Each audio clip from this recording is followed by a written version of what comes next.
Good afternoon to all our viewers. We will be starting this broadcast in about 3 minutes, so do bear with us, and we'll have all our viewers joining in. Let's just give some time so that people can join in. So do bear with us. We will be starting in about 3 minutes or so.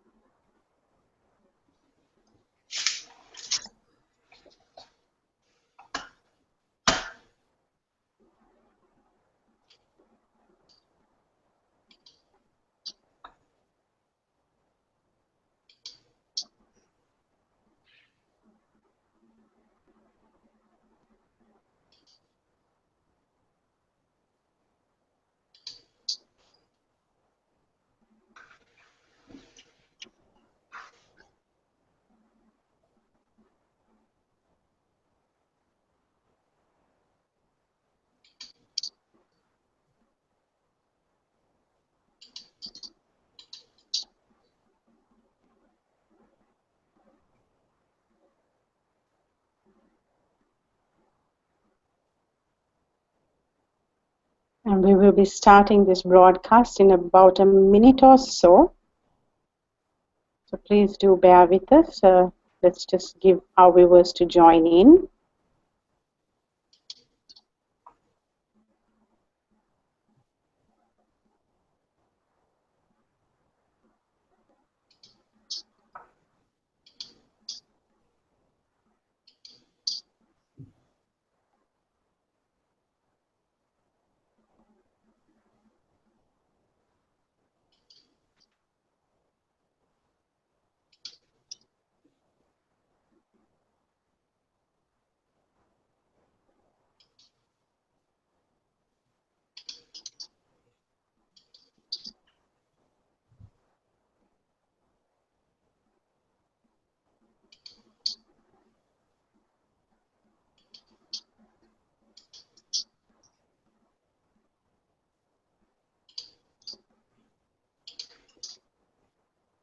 A very good afternoon to all our viewers, and welcome again to another segment of Education on Air. And as promised to us at his last EOA, we have Mr. Naren Arulraja, CEO of Aqua Marketing, with his next topic, branding, discovering, communicating, and living your brand. Once Naren has completed his presentation, there will be a discussion segment, and I will forward some questions from the audience to him. If you do have any questions, please press in the Q&A bubble and do put your questions in, and some of you might have it at the bottom of your screen as well. So do post your questions in. Hi Naren, it's really nice to have you once again with us, and welcome Naren. And it's over to you, Naren. Hi, Tinini. Thanks a lot for the opportunity and taking the time to, interview me for this second this session on branding. I'm glad to be back. Before I get started, for those of you who haven't joined the last conference, I just wanted to give you a quick update. We were talking about overall internet marketing, and you can watch some of the older videos online. And if you're interested, you can email us and we can send you that link. And as part of that series, today we are really focusing on the topic of branding. What exactly is a brand? How do you find it? How do you communicate it? And how do you live it? And why is this important, right? Because, brand is a word that we all hear of, but most of us don't know how to do it well. Most of us don't do it well except for, brands like Nike and Apple, those are like exemplary brands, but most of us don't have that kind of brand. So the question is, can you still use branding? Does it make sense for you? And if so, how do you do it? And how do you make the most out of it? So I'm going to just dive in. As a founder and CEO of a few companies and as a serial entrepreneur, I have built my share of brands, both successfully and unsuccessfully. And the first point that I want to make is people don't buy what you do, they buy why you do it. And I think it's an excellent point. like for example, to tell you my story, right? Like most entrepreneurs, for the first 5 years of my entrepreneurial journey, that's going back to 2001, I made every mistake under the sun. I was very focused on how do I make the next sale, how do I make the next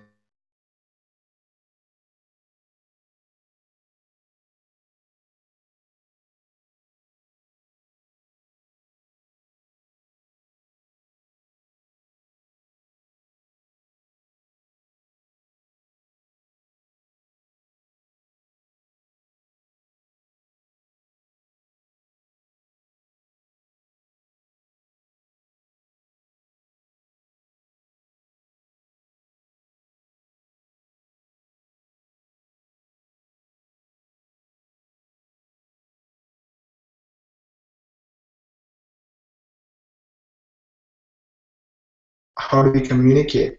So talking to people about a list of things your products can do is not really going is going to what's going to clinch the deal. It's really going beyond that, and it's really being able to understand, the why behind what you do, and being able to communicate the why.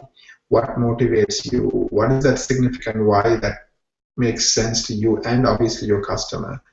I really think that's key, right? And a lot of also, as you have heard of lifestyle brands, right? Whether it's Nike and so forth, Nike never ever talks about shoes or the technology they use in their shoes, but they always talk about the why. What is Nike's why? Just do it. I mean, they have this idea of communicating the message of optimism and hope by sharing other people who are very successful and who have made it themselves, right? Great athletes who came from humble beginnings and then celebrating their success.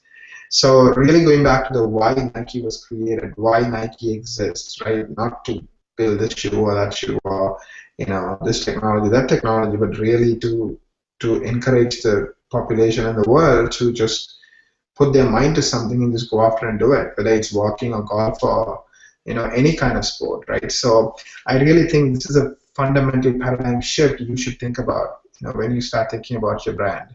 And I see this again and again. Most people, like for example, communicate saying, oh, this is who I am, this is my product. My product has this feature, that feature, that feature, that feature, that feature, that feature, and that's the way they talk.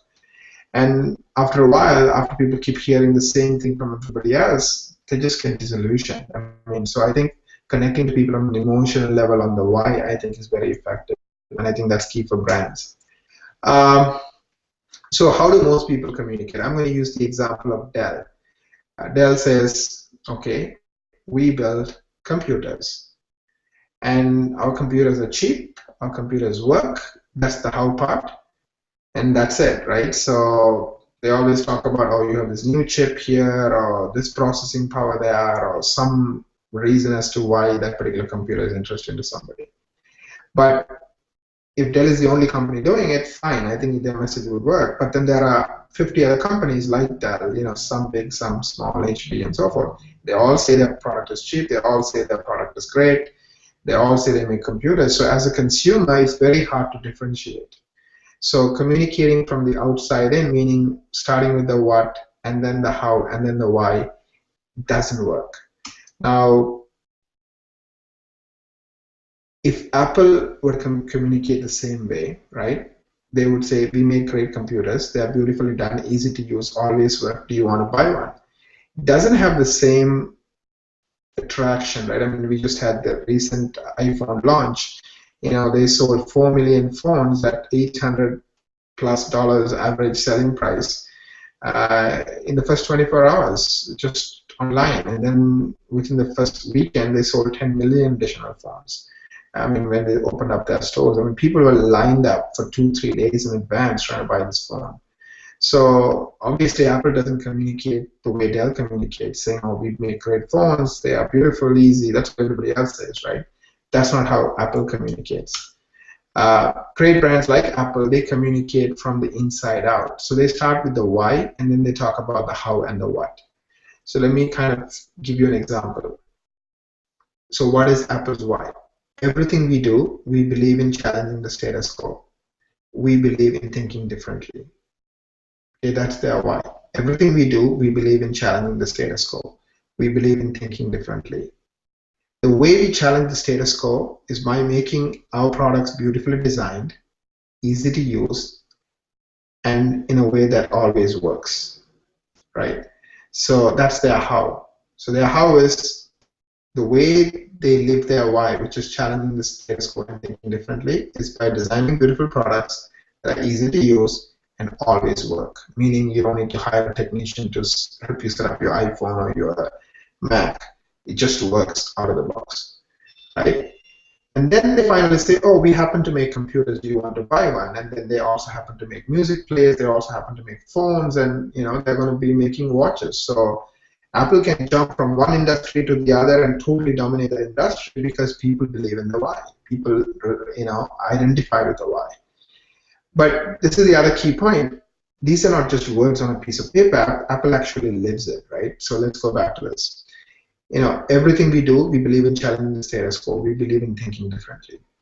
You might hear other companies like Microsoft and Google having hundreds of products, right? They are into anything and everything to make a buck.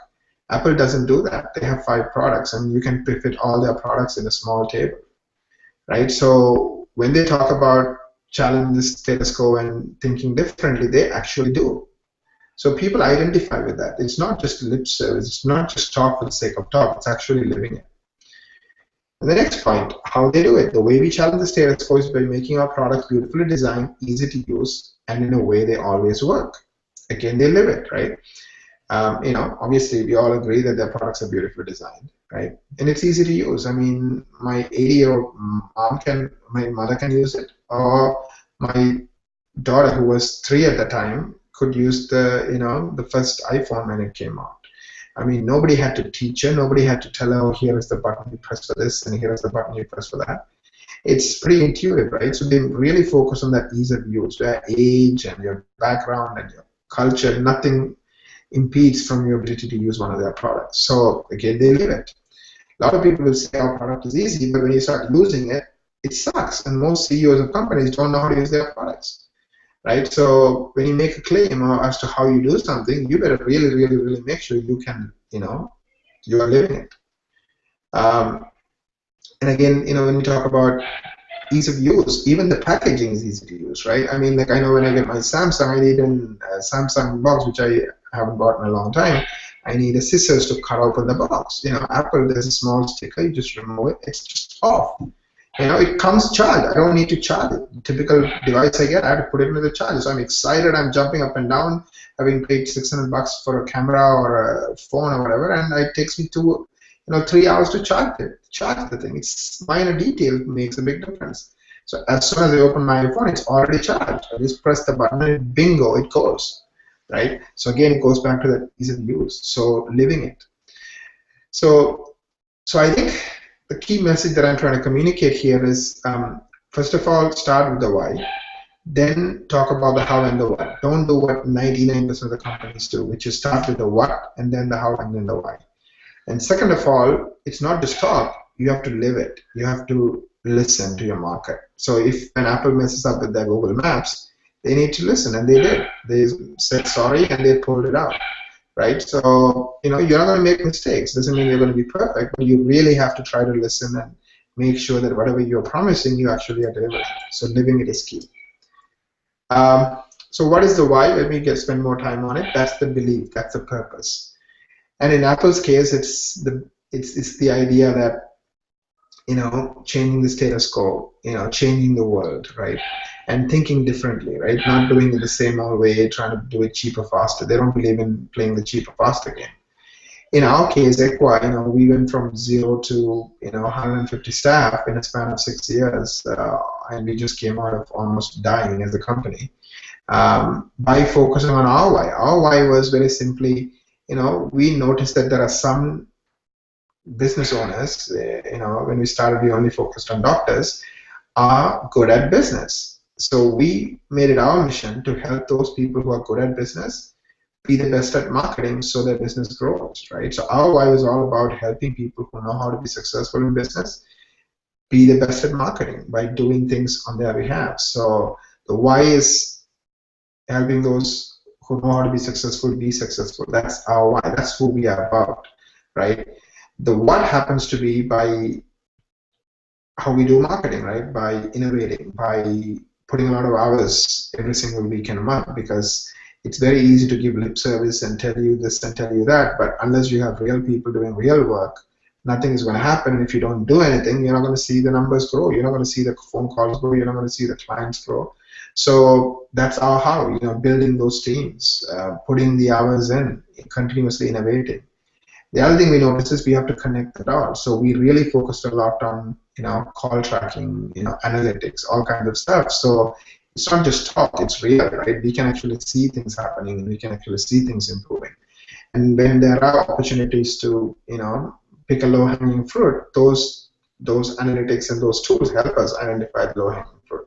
So we can do something about it, right? So that's our how. So, really, really understanding your why do you exist, and really going back to the basics, I think is key.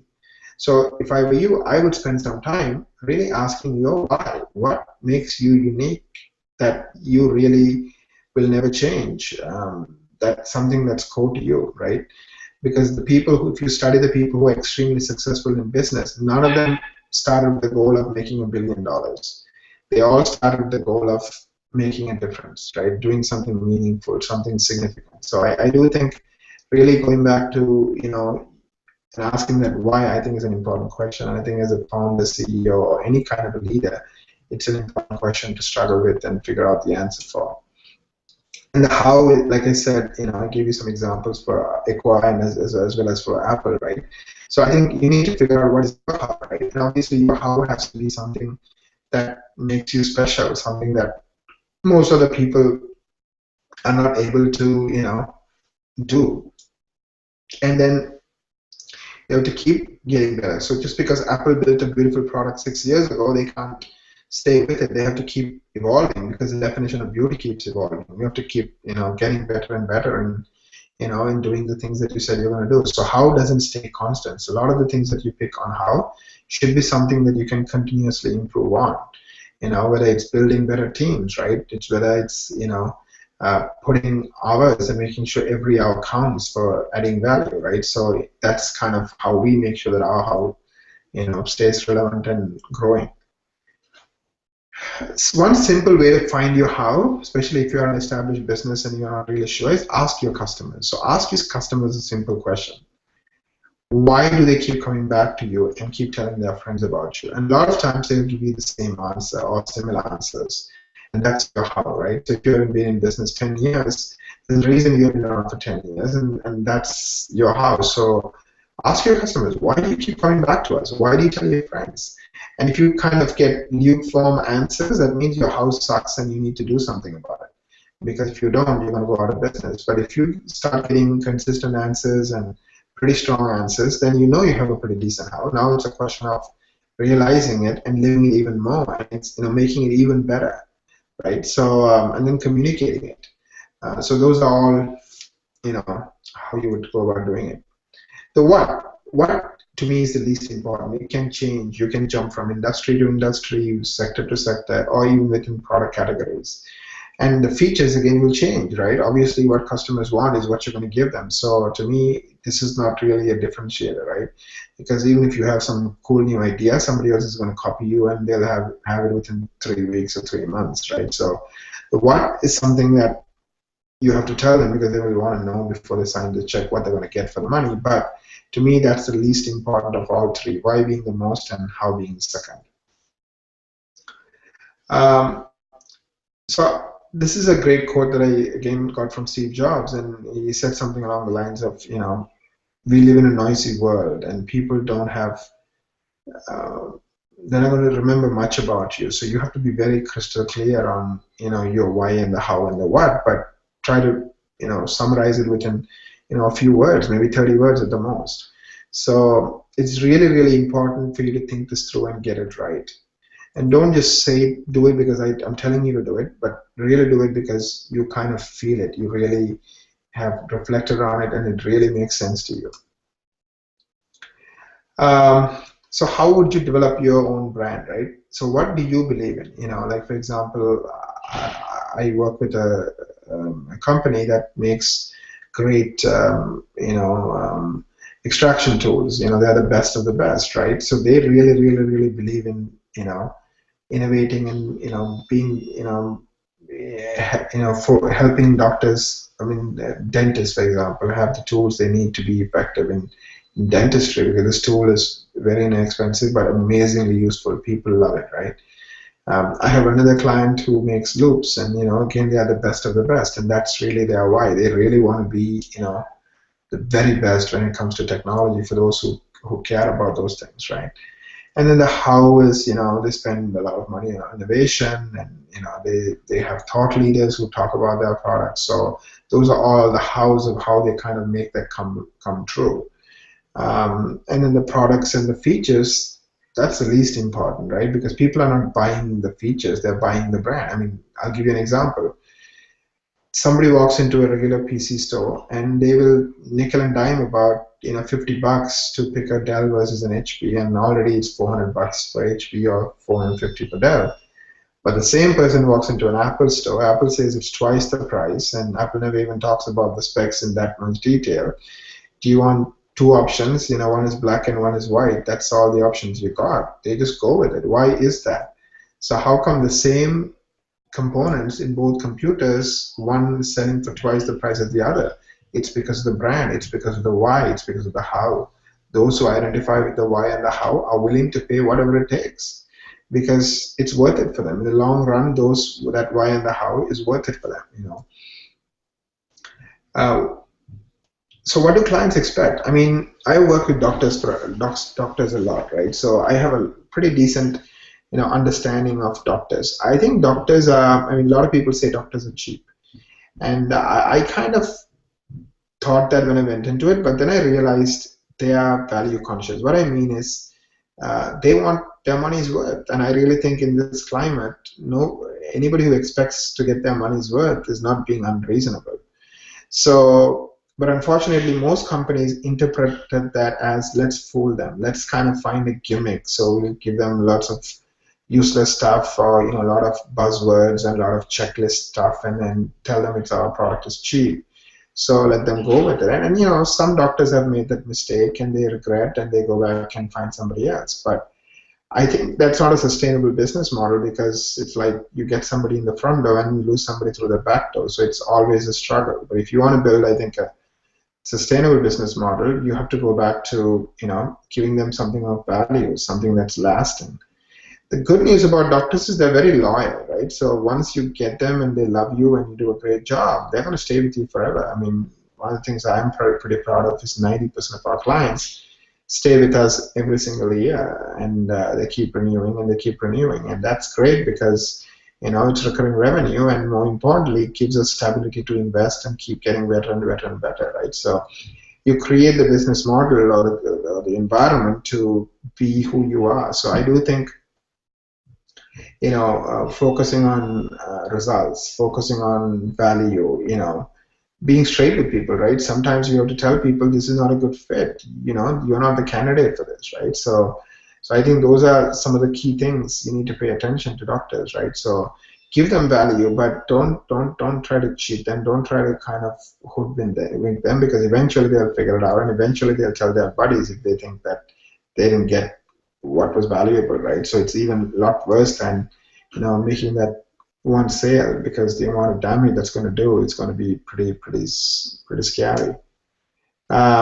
So now we talked about a brand, and we talked about the what, the why, and the how, and now let's talk about how to communicate your brand. I think having that 3 sentences that communicates your why, how, and what is critical, right? And get it right. Take your time, go through it. And if you want more help or advice, email me, Naren@entrepreneur.com. Sorry, entrepreneur.md. So Naren@entrepreneur.md, or you can contact our team and they will set up a meeting, and I can help you kind of think through your why and the how and the what, and I'll do it complimentary, because I enjoy this, and I love marketing. And then so website is a great tool, and we'll get into that. And then you have to keep reminding them, right? So you have to keep coming back to it. So how do you tell a story? Like, for example, if your story is that your products are beautiful, it's okay to get testimonials that that people talk about that, or create a commercial that gets reinforced, right? So it doesn't mean you need to have a big budget, right? You can keep reminding people of what makes you unique, what makes what your why and your how, with stories, with testimonials, with examples, right? And I think that's key thing. So as a company, as a marketing team, you need to focus on it. You need to keep reminding people. Obviously, you have to have content for that, and then you have to be able to communicate that. Website is very powerful, right? So most websites work on computers and mobile devices. So make sure that your websites are optimized for mobile devices because it's a smaller screen. So the way it should look on a desktop should be very different from the way it looks on a website. When people go to a website, communicate who you are, right? I mean, your why and the what and the how right on the homepage. Because those people who believe that or who identify with that, those are the people you want. You don't want everybody else, right? Because the other people are going to distract you and get you focused on a different direction, and they're going to end up wasting your time and money. Um, so there are a lot of things you can do with your website. Like a lot of our clients, we do video testimonials, so to tell that story, tell that the brand story. Like if excellence is great, we will try to show pictures, of the results that are produced with the product, right? So whatever your story is, your website can tell that story with videos and text and audio and all kinds of other tools we have.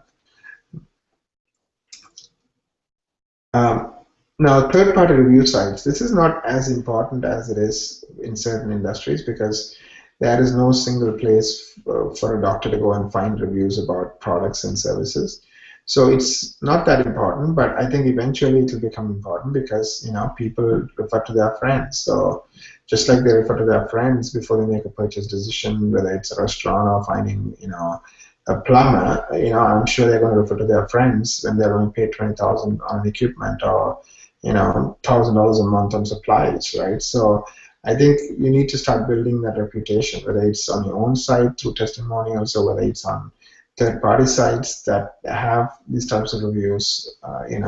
I think it's important to focus on reputation management. It's not that important compared to other sectors like private practice. So I know doctors, for example, who are in private practice. This is a huge deal for them. But I don't think it's that important for companies that sell to doctors.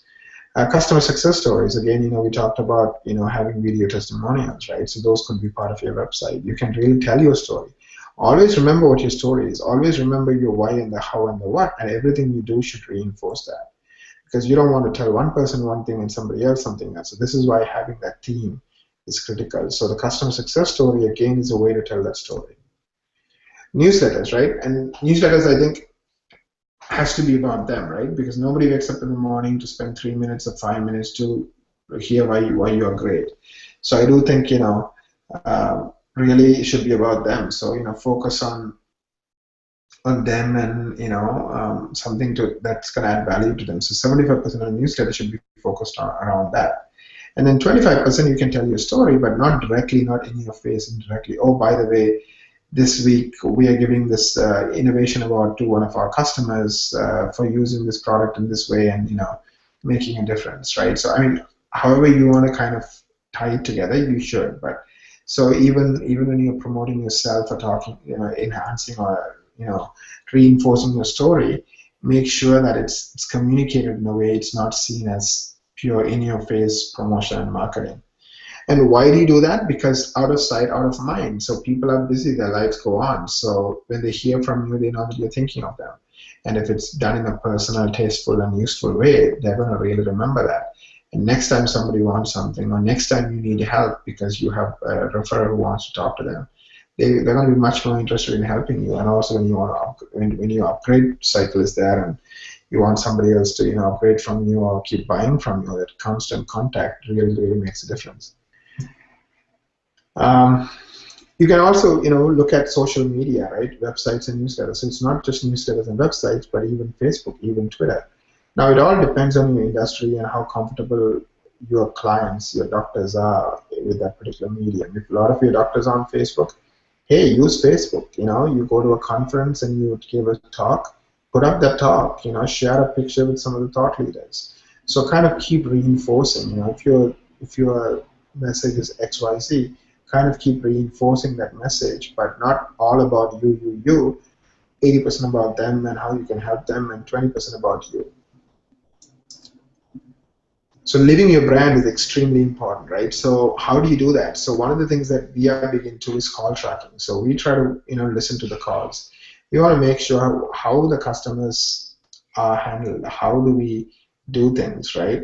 We watch, like Apple does, like we talked about, beautiful design products is not just words, it's how they live it. It's something that's so important, right? So make sure that you're watching, right? Make sure you are listening to calls, you're looking at your feedback that's coming in, ask for feedbacks. We do a survey called NPS, Net Promoter Score, and we ask people on a scale of 1 to 10, 10 being you love us and you tell your friends, where do we stand and why? So it gives us insights, right? So I don't want to get into Net Promoter Score and how it works, but so there are a lot of tools to really ask your customers what they think of you, what they think of your brand. And then when there are gaps or opportunities to improve, take that and do something about it. So I think living your brand is as important, if not more, than actually having a brand. Just putting something on paper is useless. Actually, it might hurt you if you don't live it.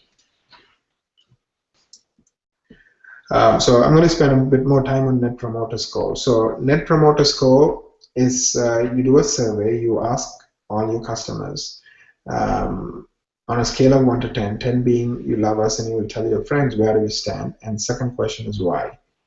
And the NPS score itself is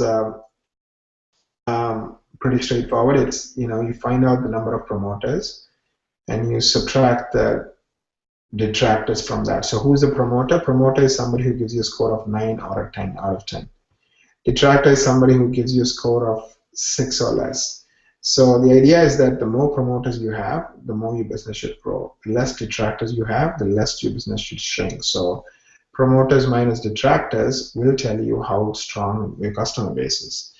And all the companies that I know of that are, anybody use this, like whether it's Apple or, all the top companies, right? So it's a great tool. It's really easy, and you're also not putting words in your customer's mouth. You're asking them to explain their score. When they give you a 10, ask them why you are a 10. And if a lot of people keep saying these are the true reasons why you are a 10, do more of it. Talk more about it. Make that better. If people are giving you a 6, find out why. Maybe it's an isolated incident. Maybe it's the wrong type of client. If it's the wrong type of client, say thank you, but no thank you, and try to end the relationship. I mean, obviously, it depends on your business and so forth, but no point trying to get distracted by the wrong kind of client. On the other hand, if you really messed up, say sorry, make it up, right? And then make sure it doesn't happen again. So find a permanent solution so that mistake doesn't, occur again. So we talked about call tracking. So call tracking is very powerful. It tells you what's working and what's not. As a company, you need to know of all the dollars you're spending, which of the dollars is making you money and which is not. So you can track the number of calls. Also, when a call is missed, it will immediately alert you because studies show that when you talk to somebody immediately within minutes, there's a good chance you're going to engage them as opposed to calling them back an hour later or a day later, right? So call tracking is powerful in that way. The other thing it does is it records the calls. So you can go in and listen to calls randomly, or you can have somebody else listen to it. So when we work with clients, we actually listen to the calls with their permission, not all of it, but a sample set. And then give them suggestions. Oh, by the way, you didn't convert 20% of your calls because the person answering the phone is not properly trained. Oh, by the way, a lot of calls are going to voicemails and you're losing a lot of business. So it's really insightful. Oh, by the way, this person is much better at converting calls, and what can you learn from that person, right? So it's about watching what's going on and then improving it. And us being, we believe the idea of doing it for our clients, so we kind of try to do a lot of the analysis and a lot of the thinking and all that stuff on behalf of our clients. And then once you have the call tracking data, I think you need to work on improving, your performance, whether it's a team or a person or whatever it is. So, having goals, giving them the coaching, right? And there are lots of tools you can use for that.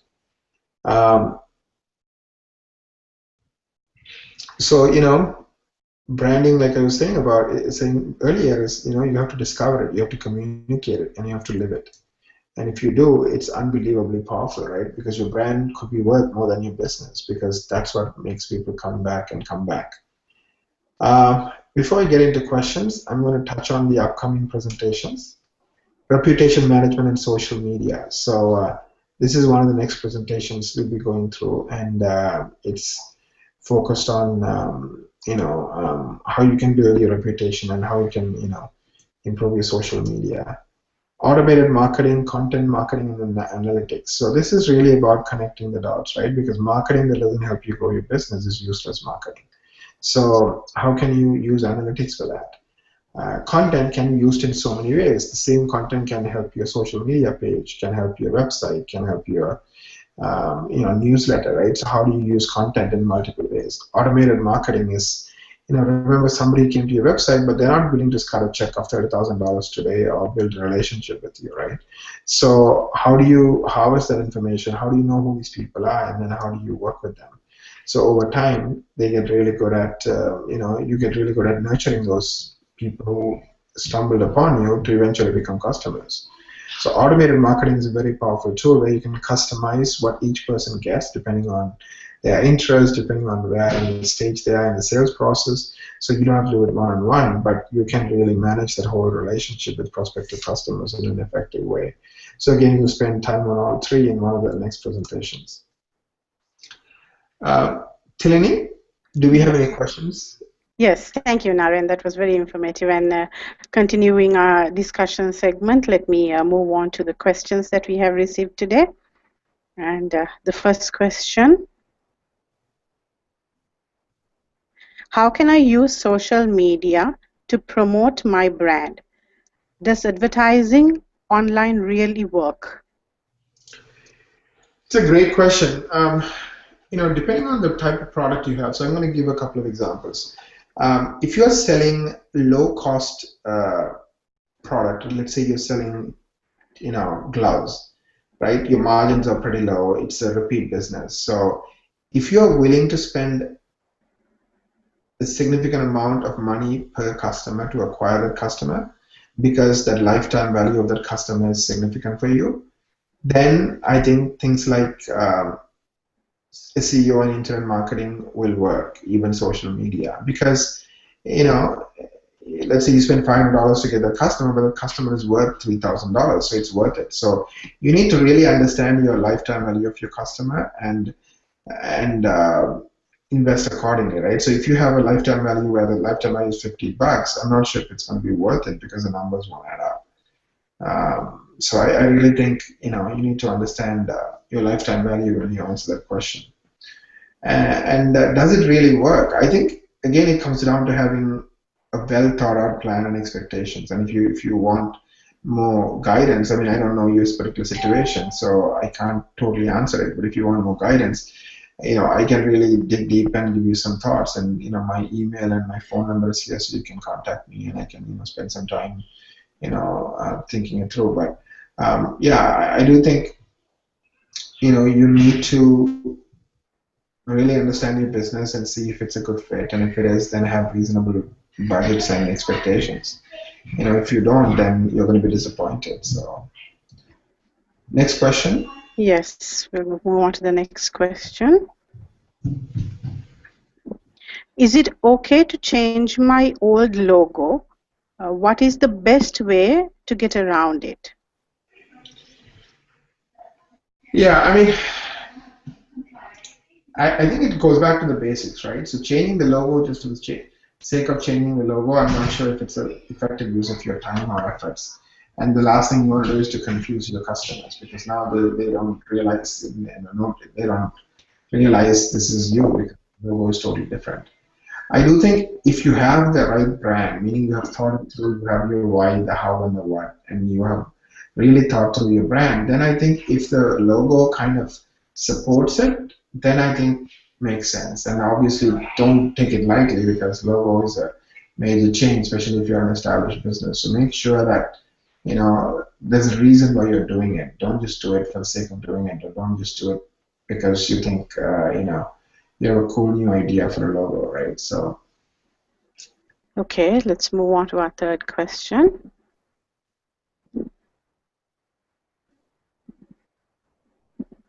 What should be my short-term and long-term goals in building a brand?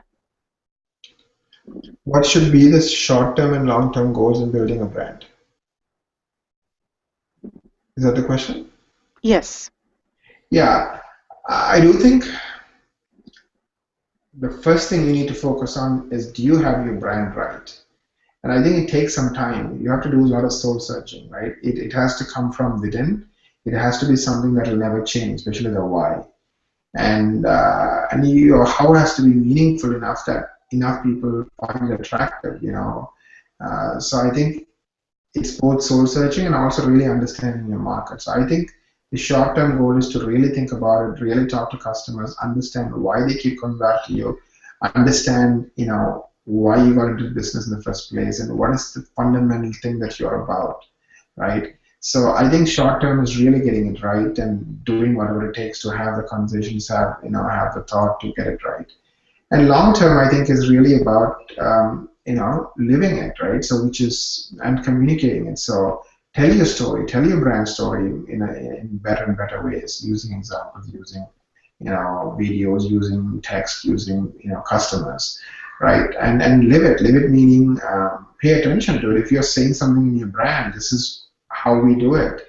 Make sure you're actually doing that way. Make sure that it's not just things on a piece of paper, but it's real, right? And then watch it. So don't take your own word for it. Like do NPS surveys, ask your customers, you know, why do they keep coming back to you, and also ask the people who are leaving, why are they leaving, right? And then for fix those issues if it makes sense. Obviously, if it's a wrong fit, it's a wrong customer, you don't need to take their feedback seriously because that's not a customer you want.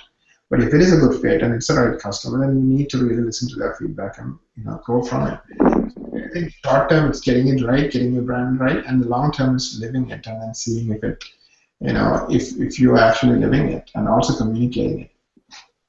And it Okay. never ends. The long term stuff never ends. The communication and the living, it will continue as long as you exist as a business.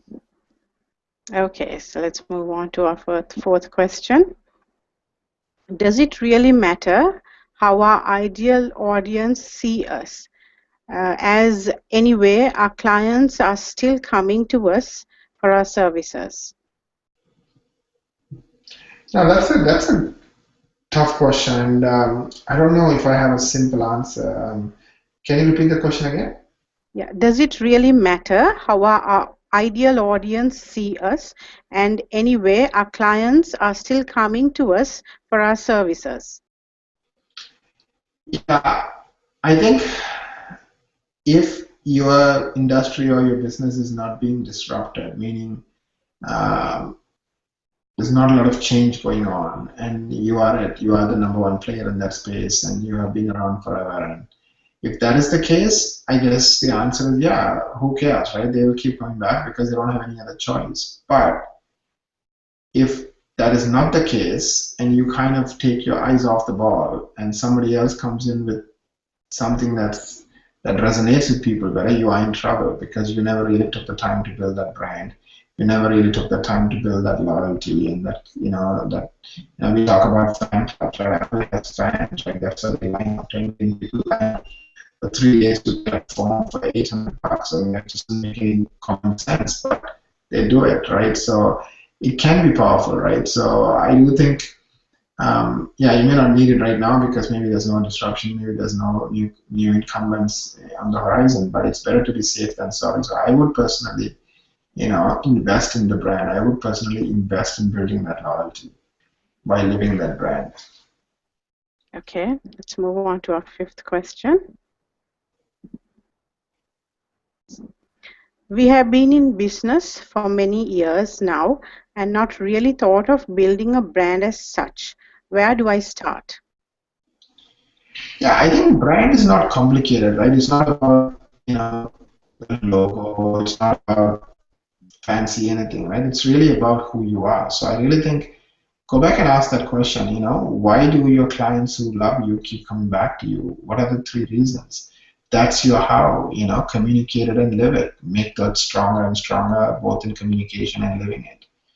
And then watch how you're doing by asking your customers again and again, you know, on a periodic basis, have their perceptions improved or deteriorated on those fronts? And on the why thing, I think it's much more personal. That's something that will never change. So I really think, spend some time thinking about it. I think if you have been in business for long and you're successful, which obviously you are, otherwise, you won't have survived for so many years. I do think it should be pretty obvious to you what is that fundamental thing that makes you get excited to go to work every day, right? So I think discover it and then little by little start communicating and living it. And that's all you have to do. You don't have to hire big consultants and do all this crazy stuff. You don't need to change your brand. If you have something that's working, just, make it better, tell that story better, live that, life better, right? So. Okay, we'll move on to our last question that we have received today. I have heard that a brand once built will need to be maintained and that is dynamic. How do I maintain my brand and keep it above the competitors? Sorry. Yeah, a true brand is not about I do X, Y, Z, right? I do the what, right? A true brand starts with the why and the how, right? So technically, if you have taken the time to think it through, you shouldn't have too many people who have the exact brand as you, because if you do, then you don't really have a brand, right? So um, I don't think getting your brand right is key. So assuming you have the brand right, then I think you have to keep going back to it and going back to it and living it and communicating it better and better, right? So I think if you do that, that's what maintaining the brand is. It's about communicating and living it, better and better, right? So, a beautiful product in 1984 was a Mac, which, I mean, to a lot of people today is pretty archaic. They will never touch one because it just is so slow and so not what things are today, right? So, but at that time, it was amazingly beautiful. It was amazingly easy to use compared to everything else out there, right? So the brand never changed. The how or the things that Apple cares about never change. Just that they get better at it every year and they just keep improving it. So I think that's the way to look at it when you talk about maintaining a brand. It's not just doing the same old thing that you did 20 years ago. You have to evolve and improve, but what makes you different, right? Your why and the how usually doesn't change as much. I mean, it'll improve, but it won't, go from, it won't be a 360-degree change or 180-degree change. Okay. So thank you, Naren, for spending your time with us. And of course, we will have to say goodbye to you. But of course, do you have anything to add, Naren, as few last questions, a few last words? Not really. I do think. Um, um, I do think branding is very powerful. I mean, as an entrepreneur who has started the business from nothing, I really think it can make a huge difference. And I do absolutely believe in internet marketing. If you want any help or any advice or any thought, I wouldn't mind talking to you for 30 minutes to 45 minutes just to brainstorm and give you my feedback and and also share my thoughts on where you stand today. So you can always reach me at the email or the phone number or through my team. And once again, thanks for listening and thanks for participating today. I do appreciate the opportunity and wish you the very best of luck in your business. Thank you. Okay, thank you, Naren, and thank you for being with us. And we will have Naren again. And thank you for all of you who have joined with us for this EOA. We will be sending this video so you can share it with your friends. And we will also keep you informed of the next webinar within a few weeks. And as Naren mentioned before, the topic for the next webinar would be reputation management and social media. So thank you once again, and I hope you have a very good day. Bye-bye for now. Thank you very much. And thanks, Lini. Have a wonderful day.